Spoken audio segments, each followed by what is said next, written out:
Supruga, mladi smo se ženili, mladi smo se našli. I od 2,5 godine kao dijete smo čekali, nikak dijete, dobili jedno, hvala Bogu zdravo, najzdravije. I rekli idemo na još jedno pa da smo mir, ne? I onda tako je dogodilo se nažalost to sa Franom kad ti doktori tak napravi čudo. I sad je borba, ne? Sve nas je unazadilo, ajmo reći, od njegovog rođenja kompletno, znači sve od financija, od svega nas je unazadilo, jer ne mreš jedno, ne mreš drugo. Ja radim sam taj posao koji radim, ne, supruga doma, nemaš financija, treba malo mu osigurati ono što treba, mala traži svoje. To je nažalost tako, eto, se dogodilo. Sad, kad bi mogli se stambeno riješiti, bilo bi idealno, ali kad će moći, budemo riješili, nekako ćemo riješiti. Ne. Fran dobiva 1000 kuna njegove invalidnine i uvećani dječji doplatak od 832 kune. To je Franovo. Znači, to je Franu za njegove potrebe. To daje država. A majkama, što produženi porodiljni dopust je 2000 kuna, a kad jednog dana ostvarim status njegovateljice, isto ostaje 2000 kuna. I ono što je super i što je novo, to je staž i socijalno.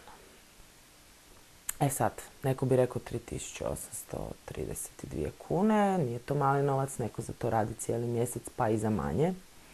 A ja takvima mogu samo reći jednu stvar, da dijete sa višestrukim posebnim potrebama ima višestruke posebne potrebe.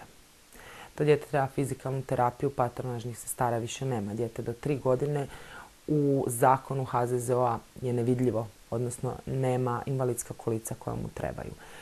Nema pomagala, nema patronažnih sestra, nema da njega može odvesti negdje na fizikalnu terapiju koju nećeš platiti. Da, hoćeš na Goljak jedanput tjedno. Jedanput tjedno za dijete sa višestrukim posebnim potrebama, za dijete koje ima cerebralnu paralizu. Pored onog što ga doma se izvježba, to je nedovoljno. Kičmica se krivi. A da ne pričamo o tome da ogromna šteta nastane do 3 godine. I sad onda odjednom počinje postojati i tebi sad treba par godina da ispraviš ovo sve što nisi mogao radi birokracije ili toga što to jednostavno tako ne postoji. Ne možeš ti sad ne znam šta napraviti. Možeš ako imaš znači keša. Ako imaš novaca da ti to sve skupa isfinanciraš.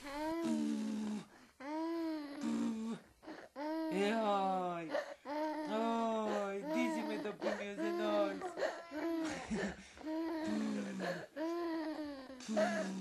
Oni u zakonu da 3. godine ne postoje jer je izuzetno veliki mortalitet. Djeca umiru.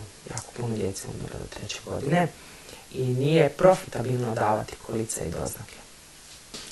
Fali nam prostora, ne fali nam ljubavi, ne fali nam uzajamnog razumijevanja i komunikacije. Uvijek smo ih htjeli imati 3 djece.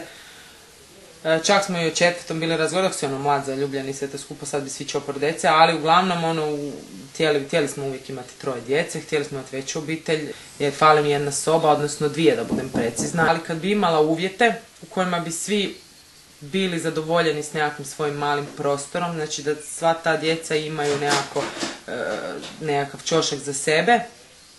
Što se mene i Brune tiče, kažem, opet mogu spavati u dnevnom boravku, nisam ni prva ni zadnja, ali najviše mi je do Frana, svi mi nekako bi se stisli, ali on ipak ima svoje potrebe i one su za sad na prvom mjestu da se to riješi i da on može funkcionirati normalnije u našoj obitelji i mi skupa s njim.